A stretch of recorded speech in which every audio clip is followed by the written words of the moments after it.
glória a Deus. Irmãos, eu não vou me delongar, pode ter certeza, nós vamos terminar um pouco no horário. Eu só quero compartilhar com os irmãos 4 versículos e eu quero continuar de onde o Edinaldo parou. Abra sua Bíblia aí, já foi citado até esse texto aqui.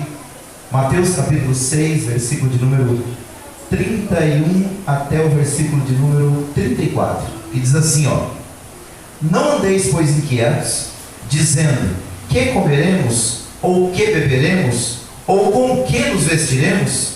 Porque todas essas coisas os gentios procuram. De certo, o vosso Pai Celestial bem sabe que é necessário, que necessitais de todas essas coisas. Mas buscai primeiro o reino de Deus e a sua justiça, e todas essas coisas vos serão, a igreja? Mais alto?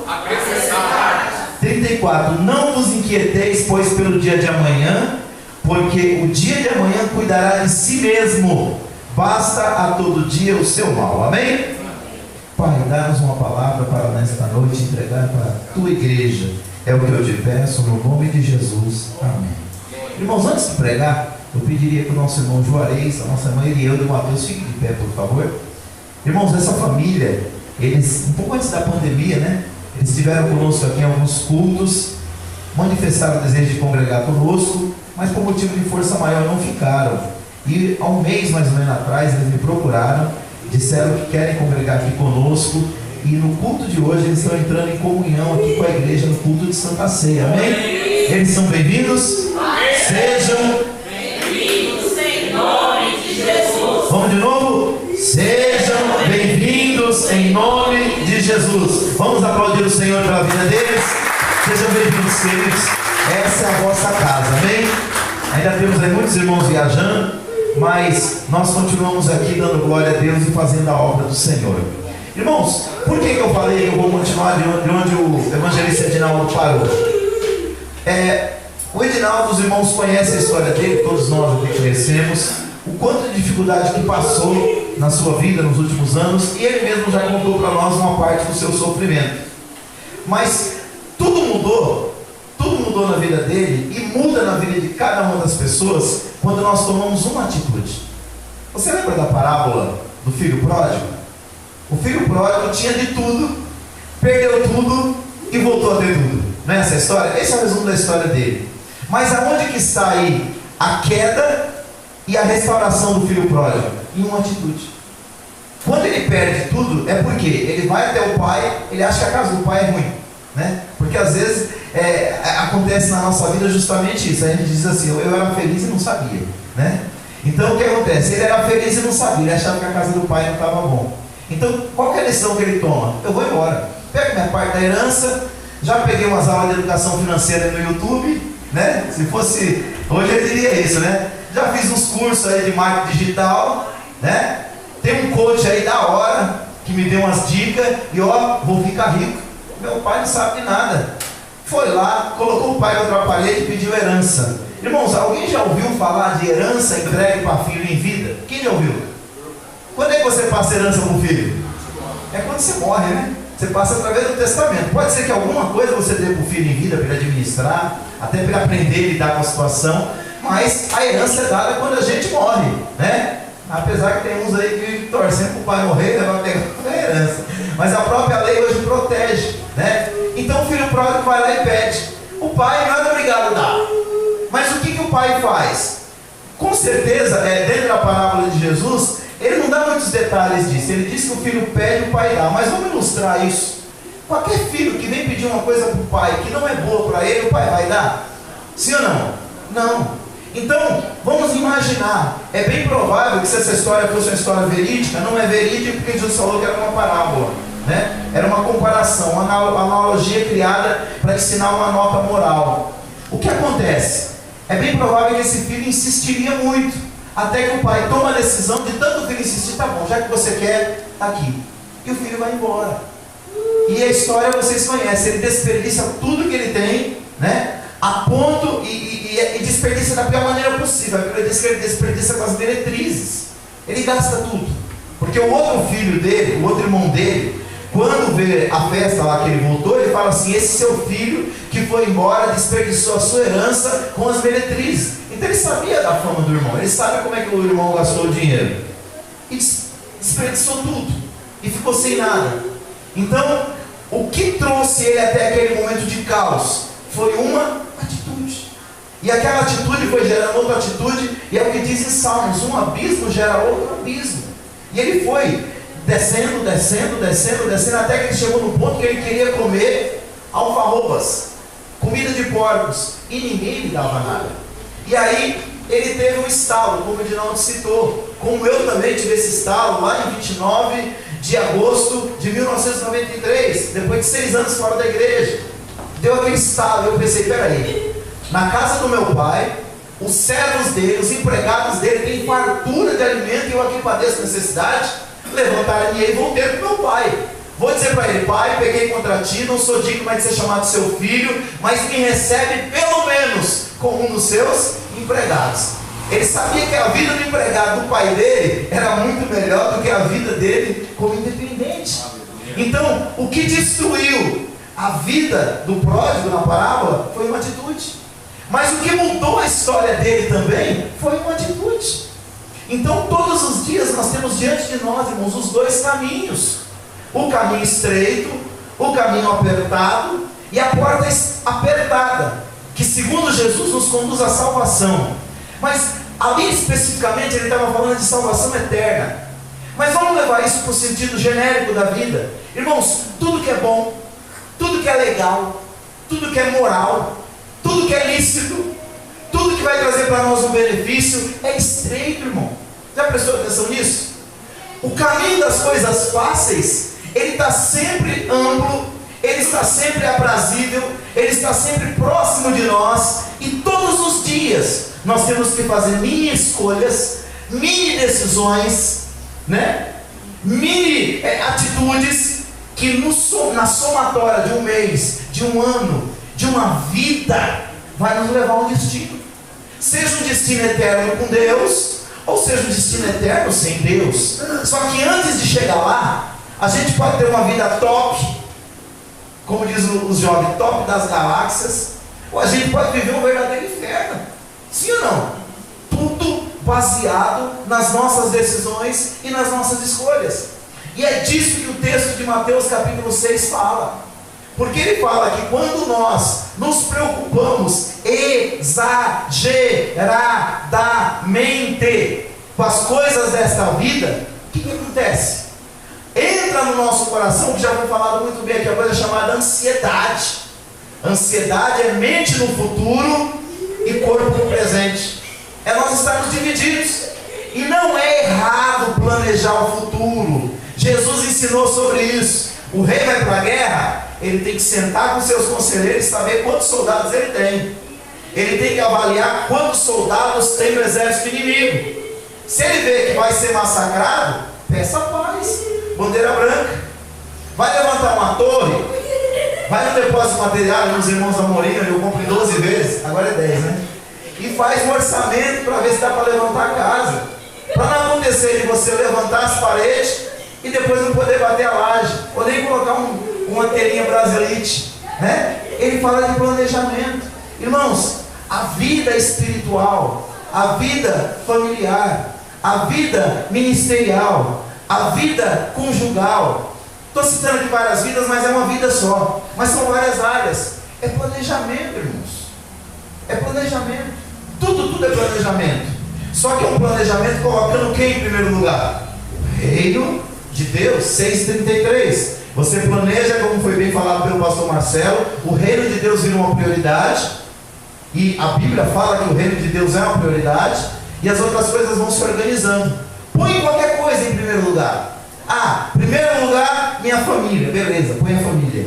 Põe Deus em segundo plano. Tudo se desorganiza. Não, minha profissão em primeiro lugar. Eu trabalhei, irmãos, numa joalheria muito riquíssima. E lá tinha mulheres que, sabe, o que eu ganho de salário, elas davam de esmola. De tão ricas que elas eram. Mas extremamente infelizes e solitárias. Por quê? Elas disseram para mim, eles me chamavam de Santana. Santana, eu priorizei a minha carreira. Minha carreira vem em primeiro plano. No dia que meu marido falou, chega de trabalhar todo domingo, eu não tenho domingo você. Ela dizia, não, eu tenho que ir para a loja, eu tenho que ganhar dinheiro. Sabe o que aconteceu? O marido foi embora com outra. Ela priorizou a carreira? Legal. Ela tem uma carreira top? Tem. Mas o casamento ela perdeu. Estou dando um exemplo, irmãos. Toda vez que na escala de prioridades nós invertemos os papéis, o que acontece? Nós perdemos tudo. Por quê? Porque a prioridade é Deus, a prioridade é o reino. E quando eu falo reino, eu vou repetir mais uma vez, que eu já falei isso várias vezes, falei quinta-feira. Quando nós falamos de reino, nós falamos de governo. Quando nós falamos de governo, reino de Deus, governo de Deus, reino dos céus, nós estamos falando do governo de Deus sobre a nossa vida. A gente não ora o Pai Nosso? Seja feita a sua vontade aqui na terra, como ela é feita aí no céu. Sabe de que terra ali está falando? É do meu coração, é da minha vida, porque os outros, cada um tem a sua própria vida.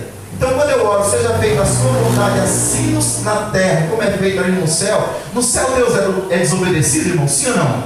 Não. Onde é que ele é desobedecido? Na terra. Aonde? Nos nossos corações. Então por que eu estou dizendo isso, irmãos? Porque muitas vezes a gente sofre tanto, porque o reino de Deus não é uma prioridade para nós. E quando eu falo reino de Deus, eu não estou falando só de rotina de igreja, eu estou falando de tudo, mas a rotina da igreja entra. Nós estamos cada vez mais, nós que eu falo, é o cidadão do século 21, não é a DJL. Nós só somos afetados por ela. Nós estamos organizando toda a nossa rotina, aonde a igreja e as coisas de Deus estão se tornando secundárias, terciárias e por aí diante. E depois que a nossa vida está toda desorganizada, e a gente não aguenta mais um pisão no nosso dedo mindinho, a gente já está explodindo, a gente não sabe por quê. Deus não é mais prioridade na vida da igreja do século 21. Você está falando isso que eu estava de férias e fiquei uns cultos fora. Eu não estou falando disso, irmãos. Eu estou falando na nossa rotina do dia a dia. Para pensar quando você começou a sua fé. Não é de hoje não. Para pensar quando você começou a sua fé. Volta ao primeiro amor lá. A carta de Paulo aos Efésios. Eu falei isso aqui na quinta-feira e vou repetir hoje. Há 30 anos atrás, eu pus um propósito. Eu não era pastor, eu era membro. Eu não era nem membro, eu era congregado. E na igreja que eu congregava, não tinha 3 cultos por semana, tinha 7, todo dia tinha culto. Eu coloquei um propósito no meu coração. Eu não perco culto. Toda a minha rotina vai ser para eu dar 1 hora do meu dia, 2 horas do meu dia para Deus. E eu honrei. E estou lutando com isso até hoje. Pensa que é fácil? Não é fácil, é difícil. Mas quando dá a hora do culto, irmãos, pode estar acontecendo o que tiver, pode ter visita em casa, vai passear, meu filho. Fica aí, depois eu volto. Por quê? Eu coloquei um propósito no meu coração. Horário de culto é o horário que eu dedico minha vida para Deus. Foi um acordo entre eu e Ele. Finanças, vou citar de novo. No dia que me ensinaram sobre contribuição, eu coloquei um propósito no coração. Não comecei a contribuir quando me tornei pastor, não. Porque ele fala, você ajuda porque você é pastor, porque você é assalariado. Nem sou assalariado, né? E nem comecei a contribuir agora. Eu contribuí quando eu entendi um princípio bíblico: buscar primeiro o reino de Deus. Então, o reino de Deus, irmãos, ele tem uma constituição. O reino de Deus é um governo, ele tem uma constituição, uma constituinte. Todo país tem a sua constituinte. A nossa é de 1988, né? Que veio depois das diretas já. E ela que governa o país, ou pelo menos deveria, né? Então, a Bíblia é a nossa Constituição. Quando nós quebramos os seus princípios, nós não estamos simplesmente quebrando princípios, irmão, nós estamos sendo quebrados por Ele. Então, quando nós vamos quebrando os princípios bíblicos, e nós conhecemos eles muito bem para ensinar para os outros, mas nós entendemos muito mal deles para a gente viver. E quando eu estou falando no coletivo, é porque eu faço parte disso também. Eu estou na mesma luta que você. Aqui não tem bom. Aqui tem um pastor que está tentando ser melhor a cada dia, mas que não é bom, tem que melhorar muito. Mas irmãos, nós estamos negligenciando princípios básicos da fé. Eu citei isso aqui também na quinta-feira e vou repetir para vocês que não estavam aqui. No Antigo Testamento, Deus não recebia culto pela metade. Deus não recebia cordeiro pela metade. Vai lá para Arão, vai lá para os sacerdotes, entregar um cordeiro com a orelha arrancada, com a pata quebrada, sem um pescoço, sem uma cabeça. O sacerdote nem recebia, falava, vai buscar um sacrifício certo e entregar para Deus. Irmãos, os crentes do século 21 sabem que o culto começa às 18 horas, mas ele já coloca no coração: eu só vou chegar depois da oração. Irmãos, o culto não começa às 18h30, ele começa com a oração às 18h. Eu estou dando um exemplo. E vou te falar: chega atrasado, reclama da liturgia, e aí o pastor, se passar 5 minutos do horário. Então, irmãos, nós precisamos mudar. Nós precisamos mudar. Ou isso aqui não é para Deus? Se for para o pastor Davi, está tudo certo. Porque o pastor Davi não é muito exigente, minha esposa sabe. Agora eu vou falar para você: se for para Deus, irmãos, a gente precisa apresentar, a gente precisa melhorar, irmão. Eu brigo direto com os meus filhos. Não é possível a gente ficar o dia inteiro em casa e das 18 horas a gente ainda está se arrumando para ir para o culto. Não pode, irmão. Eu estou citando um exemplo de prioridade no reino. Se a gente não consegue ter pontualidade num culto, irmãos, num culto, e nas outras coisas então? Oração nem se fala. Nós estamos vivendo uma geração que ora cada vez menos. E está uma coisa tão assim que a oração incomoda. Quando alguém ora, em vez de orar 2 minutos, quando nós estamos acostumados a orar 4, já fica meio revoltado. Eita, a oração que eu acabo. Esse camarada demora demais na oração. A gente não fala, irmão, mas o nosso coração está murmurando. Estou falando do seu não, querido, estou falando é do meu. O meu também é assim. Então, o que Deus está dizendo para nós? Davi, 2024 está começando. É um novo ciclo, é uma nova história. Em nome de Jesus, estabeleça prioridades e coloque as coisas de Deus como prioridades. Não, pastor, mas eu coloco as coisas de Deus como prioridade. Beleza. Olha para a sua agenda, quanto tempo que você dedica para as outras coisas e quanto tempo você dedica para as coisas de Deus. E aí você vai descobrir qual que é a sua prioridade. Deixa eu continuar aqui para nós já concluirmos. Então, irmãos, como artigos da Constituição, eu quero citar aqui alguma coisa. Primeiro, andamos por fé e não por vista. Segundo os Coríntios, capítulo 5, versículo de número 7. Tudo que é feito sem fé é pecado. Tem muita coisa que a gente não faz, sabe por quê? Mas é porque a gente não acredita. E não é porque a gente não acredita porque não é certo, não, é porque nós perdemos a fé naquilo. Nós perdemos a fé naquilo. E não é porque a Bíblia não diz, a Bíblia diz, ela fala, ela ensina, ela marreta, mas a gente deixou de acreditar. Nos tornamos religiosos de carteirinha, mas aquilo não é mais prática de vida para nós. Quando nós falamos de fé, primeiro, fé gera testemunho. Está lá no capítulo 11, no versículo 2 da carta aos Hebreus. Os antigos alcançaram testemunho através dela. Quem tem fé, tem testemunho para contar. Segundo, fé gera frutos. A Bíblia diz que pela fé os mundos foram criados. Deus criou coisas através da fé. Se você tiver fé, você muda realidades. A sua, de familiares, de pessoas que te ouvem pregar, ensinar, aconselhar. Fé gera frutos. Terceiro, fé gera sacrifício. A Bíblia diz que pela fé, quando nós olhamos para a palavra, lá no capítulo 11, no versículo 4, fala que Abel ofereceu sacrifício que foi agradável a Deus, e o de Caim não foi. Irmãos, ambos pegaram o que tinham. Um era lavrador, levou do fruto da terra. O outro cuidava de cordeiros, era pastor, pegou um cordeiro e levou. E alguém fala, não, Deus rejeitou a oferta dele porque ele ofereceu algo da lavoura. Não, porque lá na lei Deus também estabeleceu que da lavoura nós poderíamos ofertar a Deus. Porque quem é pastor de ovelha, ofertava cordeiros. A pessoa que era do campo oferecia o quê? Aquilo que ele colhia. Mas ambos ofereciam sacrifício a Deus. Por que Deus recebeu um e rejeitou o outro? Porque a Bíblia falou que o coração de um era mau. Então um ofereceu simplesmente por obrigação. Lá vem Deus de novo oferecendo o sacrifício. E o outro não. Senhor, aqui está o meu sacrifício em gratidão por tudo o que o Senhor fez por mim. É a palavra da pastora Céia. Sabe onde é que está a nossa tribulação com a igreja e com as coisas de Deus? É a gente ficar o tempo todo olhando para os homens. Todas as vezes que eu fiquei procurando defeito nos homens, irmãos, eu fiquei atribulado. Você sabia que há 10 anos atrás eu tive uma crise de fé e eu pensei em desviar do evangelho? Todo pastor que eu olhava e todo líder que eu olhava, eu pensava, esse camarada é um pilantra. Por quê? Porque um líder abusou de mim. Porque um líder espiritualmente me usou, me humilhou. E aquilo eu passei a projetar em todos. Mas, irmãos, guarda uma coisa no seu coração, nunca generalize, nem todo mundo é igual. E esse é o nosso problema. Às vezes alguém te feriu, e aí que você começa a andar e acha que todo mundo que Deus colocar na sua frente, que é líder, seja no trabalho, seja na igreja, seja na família, é para te pisar, é para te humilhar. Isso chama-se na psicologia projeção. Nós projetamos no outro algo que está em nosso interior, que é um trauma do passado. E a igreja está cheia disso, irmãos, porque nós ouvimos vários testemunhos, não é testemunho, é testemunhos de líderes que oprimem as pessoas. Aí qualquer palavra que vem, pode ser bíblica, pode ser de Deus, bateu no meu eu e no meu ego, esse pastor está na carne. Ou seja, nós não aceitamos mais a correção. Presta atenção na sua vida.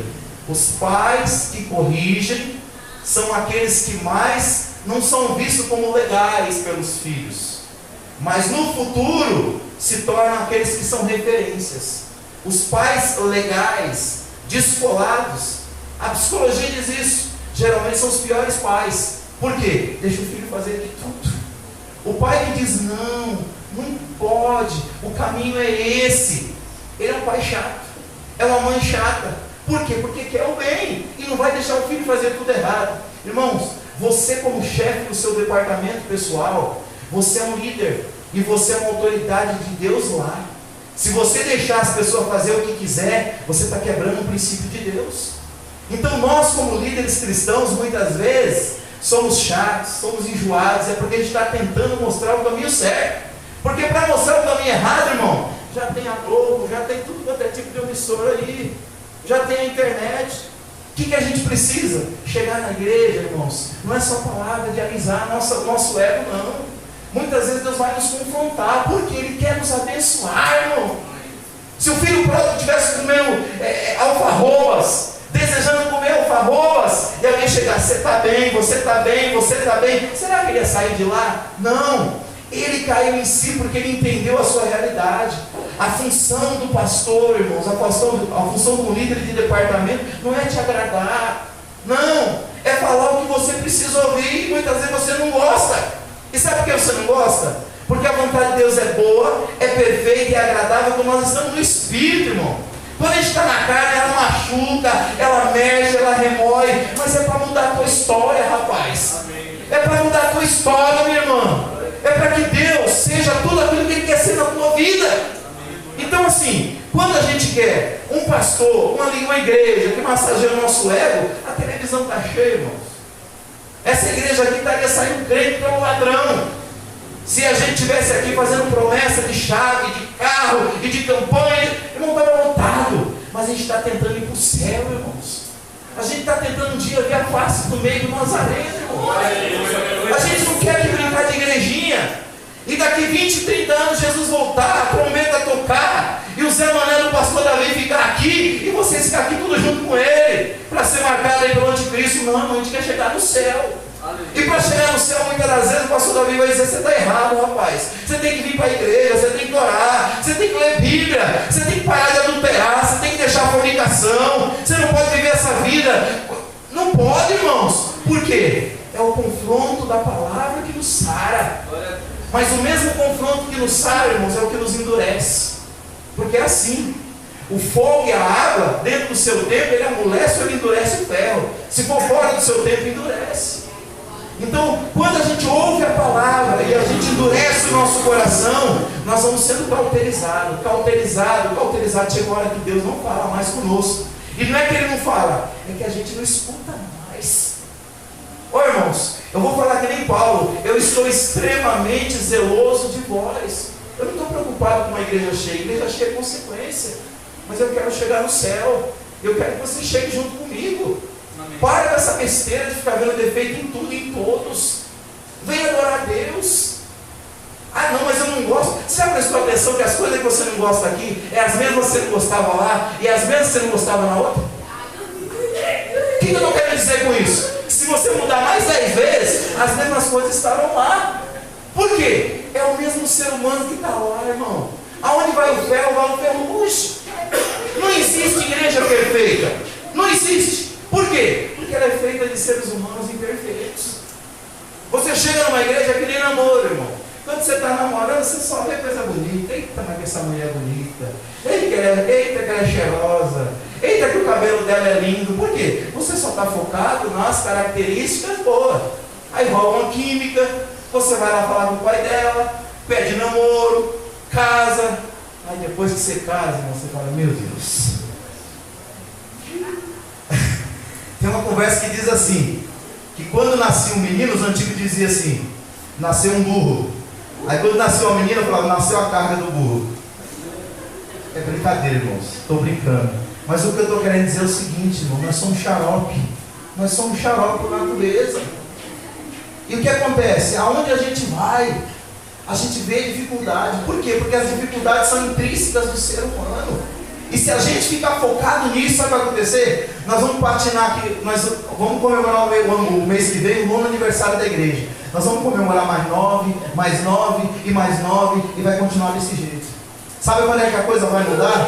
Quando eu e você reconhecer que o reino de Deus precisa ser uma prioridade. Uma prioridade na oração, uma prioridade no culto, uma prioridade na palavra, uma prioridade na contribuição, uma prioridade na Santa Ceia. Quando o reino de Deus se tornar uma prioridade, as coisas começam a mudar. E aí a grama do vizinho não vai ser mais verde, a que vai ser verde é a minha. Eu não sei, irmãos, quantas casas tem em São Paulo, não sei. Eu sei que são milhares, porque só habitante de São Paulo tem 12 milhões na capital paulista. Mas a melhor casa que existe é a minha. Sempre tive isso comigo. A melhor igreja que tem é a minha. O melhor carro que tem é o meu. E o melhor emprego que tem é o meu. E a melhor mulher desse mundo é a minha. Irmão, se eu não valorizar, e a melhor mãe é a minha. Vocês que gostam das suas, que a minha é a minha. Está entendendo? Irmão, se eu não valorizar aquilo que eu tenho, aquilo que Deus me deu, eu nunca vou valorizar nada. Eu só estou te lembrando que você já sabe de tudo isso. Qualquer um que viesse pregar ia pregar tudo isso aqui. Mas eu só estou te lembrando. E eu volto para o princípio aqui. A fé, irmãos, para nós encerrarmos, ela gera transformações enormes em nossa vida. Então, pare de focar só naquilo que você vê. Porque esse é o nosso problema. A gente não consegue visualizar atrás do monte. Os que constroem na vida, os que mudam realidades, é aqueles que têm fé. E quem é que tem fé? É aquele que olha para o nada e vê tudo. É aquele que olha onde não tem e vê que tem. É aquele que olha para a botija e vê a multiplicação. É o que olha para um pouquinho de farinha e fala, vai multiplicar. Não sei que realidade você está vivendo, irmão. Mas eu quero crer que 2024 vai ser o melhor ano da sua vida. Sabe por quê? Porque primeiro, Deus vai ser a sua prioridade. O reino vai ser a sua prioridade. Em nome de Jesus, vira a chave. Vira a chave. Tira o olho, irmão. Porque o nosso olho é assim, tira o olho de tudo que está errado. E começa a agradecer por tudo aquilo que está certo. E aí você vai ver um monte de coisa para você agradecer. Você vai viver uma vida mais feliz. E você vai alcançar muito mais bênçãos do Senhor. Por quê? Porque a mesa está posta e não falta nada. É só a gente sentar e participar. Essa situação não é de fora, essa situação é interior nossa. E isso só quem pode resolver é Deus e a gente. E qual que é a cura, pastor, para a crítica?